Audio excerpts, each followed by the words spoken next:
I'll try that again. Good morning. Uh, it's great to see all of you back. One of the best parts of my job is that I get to go around and share with you and our other customers some of the incredible work we're doing on TrakCare. I was listening to John just now, and a few years ago, John was the guy who hired me, and I still remember in the interview, I asked him something about his management leadership, some question, and he said the key to him is to find the intersection between what drives the employee and they're passionate about and what the company needs. And if you find that intersection, it works for everybody. And those are words that I've always taken to heart as a manager. And I was thinking about that just now because this is what drives me is seeing the reaction for our customers from our products and the benefits. And I thought that was a great message. So I think most of you were here yesterday. Yesterday, we were talking about the future. Today, we're mostly talking about today. So, everything you're going to see in this session is available to you right now in the latest version of TrakCare. You may not have gotten there yet, but the point of today is to show you what's available now. So, what we're going to do, I'm going to take you through a bit of background in terms of how we think about our strategy and how we evaluate our roadmap and where we think the world is going. And then my colleague, Dr. Marcus, is going to come up and take you through some specific examples. So you don't have to listen to me all day. Uh, Apologies if I've missed people off of this slide, but I think it's absolutely incredible the breadth and strength of our customers in the Asia region. So I wanted to share this with you, give a very big thank you, and really we're honored to work with all of you. I'm not even sure how many hospitals this represents, but we have a very, very strong TrakCare presence across the entire region, and it's something that I think we take some value from this region and bring it to other regions. I often tell stories about things our customers are doing in this region to other regions, and the fact that we're able to learn from you. So I hope you learned something from me today, but I wanted to let you know that I've learned more from you than you'll ever learn from me, and I wanted to thank you for that. So we live in a world that's rapidly changing. You can look whatever your perspective and wherever you are along this spectrum. One thing that's clear is that everything is changing, and I think what AI has shown us in the last 12 months or so is that the change is only going to accelerate from here on out. So we have to think about our TrakCare product in this context of this rapidly changing world and this idea that you are constantly challenged to adjust your organization and your delivery of healthcare and your delivery of technology and digital health to meet these changes. And we like to think of TrakCare as being uniquely suited to exist in this changing world. So TrakCare is a highly flexible architecture, and it allows us to adjust and adapt quickly and to deliver new functionality. If you look at that graph on the right that moves around, that's a sort of the idea there is when you're running strategy for your hospital, you have a number of market drivers around the outside. And on any given quarter, any given month, those drivers are likely to change. And change is the normal. So, one of the things I often say about this is you can imagine during the height of the COVID pandemic, as vaccines became available, this would have been just a very pointy line because the biggest priority for all of us was to vaccinate the population. Once you get through that, the other pressures start to come on. So we think about a lot about how we can build TrakCare to help you adapt and adjust and be agile in this changing healthcare world. the the um, the the the way we think about this is with these pillars of agility and resilience. And what I'm going to do is talk about how we think of each of these. These are things that we believe TrakCare is great at, and we'd like to be even better. So this is kind of the framework that drives our roadmap, our strategic investment decisions. A big part of my job is helping the organization decide on a quarter by quarter basis where we're going to place our investments. As you saw yesterday, at the moment, a lot of our investment is going into generative AI, but that can't be everything. I think I figured out we're investing about 20% of our development capacity today in future generative AI. Would like to get that up a little bit, but I think that's appropriate considering you're all running uh, various versions of TrakCare, and you need things from us. So we still have a lot of the organization focused on delivering new functionality in the TrakCare of today. So I'm going to talk about each of these things a little bit separately. So user experience kind of sits at the heart of this. There's a lot of research that suggests that deeper clinical adoption drives user satisfaction. And clinical adoption can't happen without the appropriate user experience. So we have a formal user experience team who support our product development teams, but we also spread user experience out throughout the entire organization. We listen to a lot of feedback from customers, and everything that we evaluate to invest in, every piece of development we do, starts with this idea of what's the user experience going to be like. I think John showed you the slide from the class research relating to the updated user interface versus the old user interface, and that's helped a lot. We recognize that doesn't solve all of the problems. So we're constantly thinking about ways that we can improve the user experience. I think you saw yesterday some radical ideas which are potentially going to leapfrog the user experience, but you'll see a little bit later in this session some things that are available to you right now without using AI that will improve the user experience.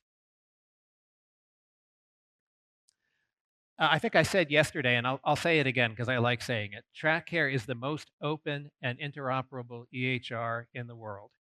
TrakCare and I truly believe that. TrakCare sits on the Iris for Health data platform, which gives us access to the Iris Fire capabilities and other Iris technology, which we use constantly.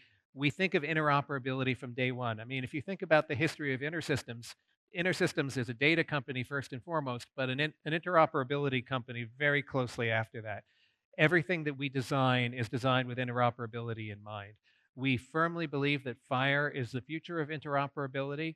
We also recognize that FHIR doesn't solve every problem. So we're also investing in our REST APIs, even in HL7.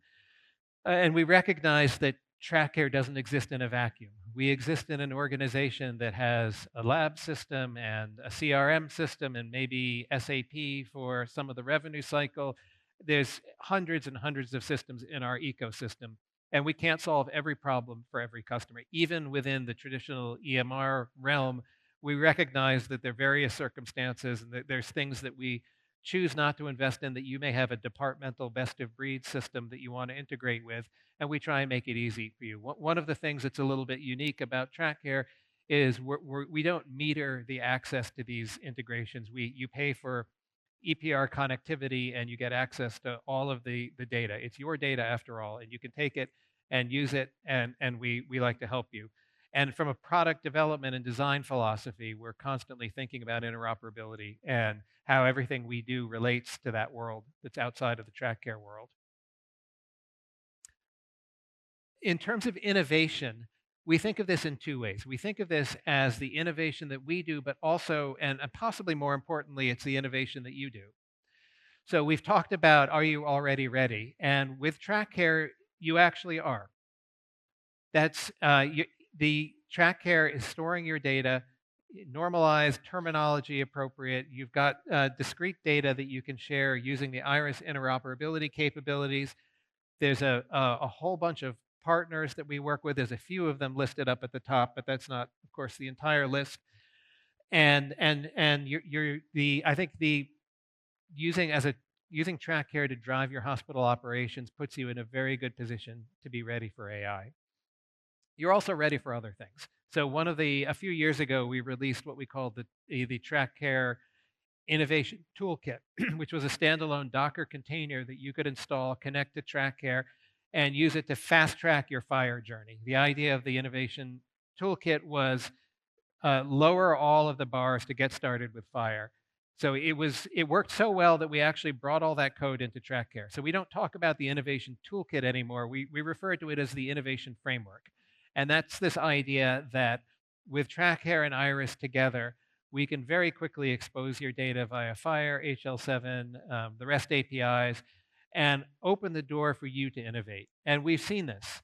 So we had there's a customer in Australia that partnered with an organization called CSIRO, which is the Australian National Scientific Foundation, to do some research on emergency department attendance. And they were very easily able to pull all the statistical data out of TrakCare, put it into a machine learning model, and build a system that predicts emergency attendance. And that's when you think about it, it's not a maybe directly clinical use case, but it's incredibly valuable for the organization from a rostering and staffing point of view to be able to know that in 3 weeks you might be short-staffed because we're expecting a surge in emergency dependence. And they bring in data from other things besides TrakCare. But I really like that story because it wasn't a big project for us. The data was there. They're using TrakCare. They're collecting the data. They're using Iris for interoperability. And they're able to take that and use it straight away and get value from it. And I think that's a good example of the innovation framework in TrakCare. So I'd encourage you to think about this. I mean, we'd prefer you don't duplicate things that we're doing. So one of the reasons to come here for these sessions and show you what we're working on and show you yesterday is to make sure we're not reinventing the wheel and duplicating. We'd love to work with you on the things that we're investing in. But the point of this is there's lots of opportunities, particularly if you have technical teams and innovation teams at your organization. The data is there for you. It's your data, and we would love to see you use it. So, I think you're all TrakCare users and you probably know this, but it's sort of, this is a good representation of how we think about what TrakCare is. We have a set of primary care settings. This isn't necessarily all of them, but we think of our roadmap and our framework in these terms. We've recently added the digital front door on the left-hand side of the slide. If you saw the slide a couple of years ago, you wouldn't have seen digital front door. That's increasingly important. We do have a patient portal product, but we also think of that as part of a digital front door platform because we recognize, particularly in the private market, you probably have patient-facing apps. They may be integrated with your CRM systems. So we again invest in our suite of APIs to allow you to use uh, the patient identification services, the patient data sharing services. As much as we'd love you to use our patient portal, but we also make the data available in other ways through our digital front door platform.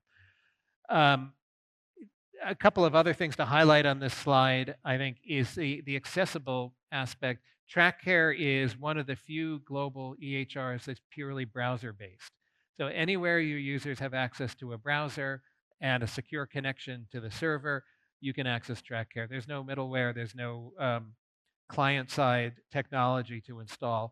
And that's something that, when you think about, we talked a little bit yesterday about this move towards hospital at home and keeping patients out of the hospital. The ability to access your EHR in a pure browser setting from anywhere, security, of course, is important. So you have to think about VPNs and the way authentication works. But that's a really powerful thing. And I'd like you to think about what it is that you could do with TrakCare outside the walls of your local area network and your hospital. I think that's a fascinating area of exploration.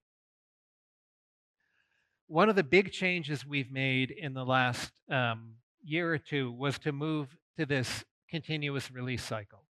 So we release TrakCare today every 8 weeks. And this is both at the global level and the region level. So TrakCare is a single unified code base, a single global product.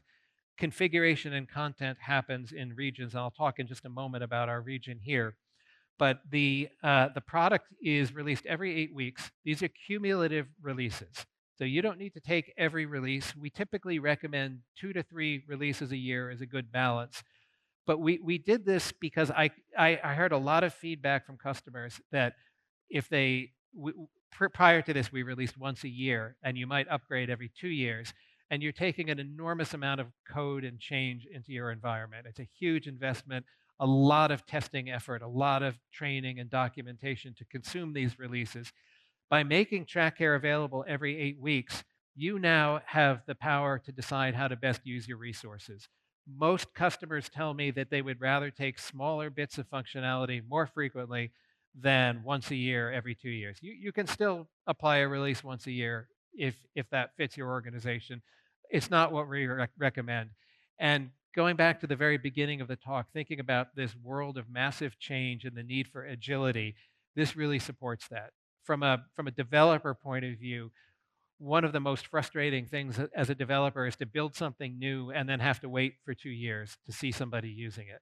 So with this continuous release cycle, we're able to push out new functionality very quickly, to build incrementally, to be much more responsive and much more agile, and to see the work we do in production very, very quickly. And that's had a profound impact on our staff, among other things. It's had the main thing for me is the impact on the clients, but from a staff satisfaction and staff retention point of view, it's a huge benefit to be able to go out and visit a customer and see them using something that you developed 2 months ago instead of 2 years ago, and to get the feedback and to be able to then correct any issues that we find, or take that feedback and iterate in the next step and have it released within the next 2 months. So that's had a really profound impact on the way we build software and on the organization. It was a lot of work, by the way. If you want, I can take you through the amount of effort it took to do that. It was not insignificant. And part of that then allows us to get into this really collaborative mode with clients. Many of you yesterday scanned my QR code and signed up to be innovation partners on generative AI, and I thank you for that. We'll go through your messages and be back in touch. But we're focused on not just on generative AI. And everything we do, we have client feedback. So we work, the picture you see here is a team of people who came together in our Boston office to work on a specific project. It's not always in person. We run usability sessions over Teams where we allow clients to get hands-on software as it's being developed and collect their user experience feedback. We do surveys. We do a whole lot of different things. We try and go for as much diversity of roles, diversity of countries, different types of users, and so forth. And it's really helped us to adapt and adjust very quickly to be able to deliver software that works and that meets your business needs.